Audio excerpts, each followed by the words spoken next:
오늘은 8장의 말씀을 묵상하도록 하겠습니다. 저는 8장의 말씀을 중심으로 예수님께서 재림하실 때까지 성도와 교회가 해야 할 우선적인 일 두 가지를 말씀드리겠습니다. 오늘 8장의 말씀을 보면 예수님께서 7죄인을 떼시는데 이어서 또 다른 계시가 사도 요한에게 펼쳐지고 있는 내용이 1절의 말씀입니다. 그러나 7죄인이 개봉되면서 드러난 하나님의 계시는 첫죄인부터 6죄인까지의 계시와 전혀 무관하지 않습니다. 즉 이제 개봉될 7죄인 계시의 내용이 전혀 다른 새로운 시대를 위한 계시가 아니라 6죄인까지의 계시를 보충하고 설명하고 있습니다. 이것을 신학적 용어로 계시의 점진성이라고 말합니다. 그리고 사도 요한은 어린 양 예수님께서 7죄인을 떼실 때 7 나팔을 받은 7 천사를 보는 내용이 1절과 2절에 나옵니다. 이 천사들은 저마다 나팔 하나씩을 받았는데 그 천사들이 자기가 받은 나팔을 차례로 붑니다. 그 내용이 6절과 7절의 내용입니다. 그렇게 해서 6째 천사까지 나팔을 부는데 13절, 9장 13절입니다. 그리고 11장 15절에 가서야 7째 천사가 나팔을 봅니다. 그런데 그것으로 계시가 끝나지 않고 다시 7 대접 계시로 이어지는 내용이 16장 1절입니다. 여기서 주목해야 하는 것은 7인과 7 나팔과 7 대접 계시가 각각 다른 계시, 다른 시대를 계시하는 것이 아니라 같은 종말의 시대를 계시한다고 하는 것입니다. 단지 차이가 나는 것은 그 계시 내용이 보다 더 세밀해지고 보충되었다는 것입니다.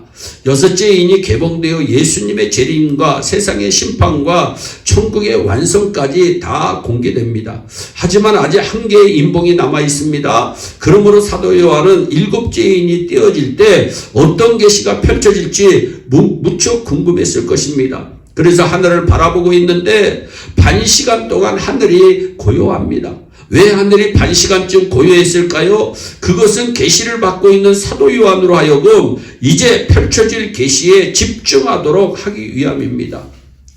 여기서 우리는 예수님께서 재림하실 때까지 이 땅에 사는 성도와 교회가 무엇을 우선적으로 해야 할지 그 한 가지를 말씀하고 있는 것입니다. 그것은 하나님의 계시에 집중하는 것입니다. 그 우리에게 주어진 하나님의 계시인 성경에 우리는 집중해야 합니다. 사랑하는 여러분, 왜 우리가 성경을 부지런히 읽고 듣고 암송하고 묵상하고 공부해야 합니까? 그 1차적인 이유는 마음판에 하나님의 말씀을 새기기 위함입니다. 성경이 아무리 우리 가까이에 있다고 해도 그 성경을 우리의 마음판에 새기기까지는 우리의 것이 될 수가 없습니다. 그래서 우리는 부지런히 성경을 읽고 듣고 암송해야 하는 것입니다. 또한 성령님께서도 우리 마음 가운데 내주하시면서 우리의 마음판에 말씀을 새기십니다. 따라서 성령으로 충만하다고 하는 것은 말씀으로 충만하다는 말과 같은 내용일 것입니다. 그러므로 저와 여러분이 성경을 부지런히 읽고 묵상하고 연구해야 합니다. 눈을 감아도 성경의 내용이 줄줄 흘러나와야 합니다. 저와 여러분이 성경을 읽을 때마다 하나님의 감동을 받아야 되는 것입니다. 여러분이 어떤 결정을 내릴 때도 성경의 말씀이 생각나야 합니다. 위기를 만날 때도 여러분의 마음판에 새겨진 말씀이 떠올라야 합니다. 그래야 성령으로 충만한 사람입니다. 말씀으로 충만한 사람입니다. 혹 나중에 핍박의 때가 오면 성경책을 자유롭게 소지하지 못하게 될지도 모릅니다. 그때를 대비하여 지금부터 성경을 우리의 마음판에 부지런히 새기는 작업을 해야 할 것입니다. 이유는 마음판에 새겨진 성경은 절대로 빼앗길 수 없기 때문입니다. 성경이야말로 종말에 우리가 간직해야 할 보배 중의 보배입니다. 저 성경의 말씀에 창념하는 것이, 집중하는 것이 하나님께서 재림하실 때까지 성도와 교회가 해야 할 최우선적인 일인 것입니다.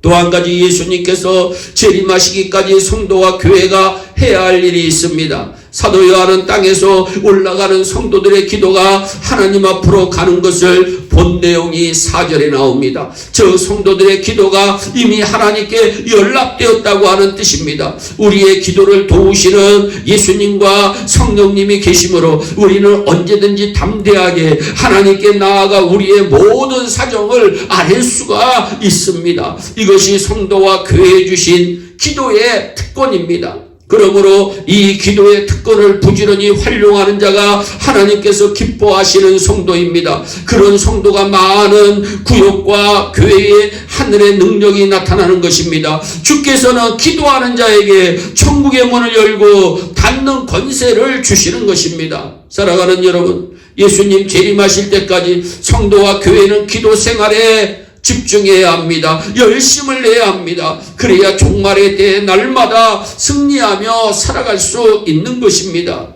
하나님께서는 사도 요한에게 예수님 재림하실 때까지 성도와 교회가 집중해야 할 두 가지의 일을 분명히 보여주고 있습니다. 하나는 성경 말씀을 마음판에 새기는 일과 하나님의 계시에 집중하는 일, 하늘을 향해 부르짖는 일을 최우선으로 삼으라. 이 두 가지 일을 소홀히 하면서 승리의 삶을 기대하는 것은 요행수를 바라보는 것과 같은 것입니다. 가정의 행복, 교회의 부흥, 교회의 건강한 성장, 학업과 직장, 사업체에서 열매 맺는 삶을 사는 것이 모든 것이 말씀을 사랑하고 기도를 즐기는 데서부터 시작된다고 하는 것을 분명히 신자는 알아야 하는 것입니다. 왜냐하면 그것이 성도의 삶의 기초요 뿌리이기 때문입니다. 말씀과 기도를 떠나서는 성도는 절대로 살아갈 수가 없습니다.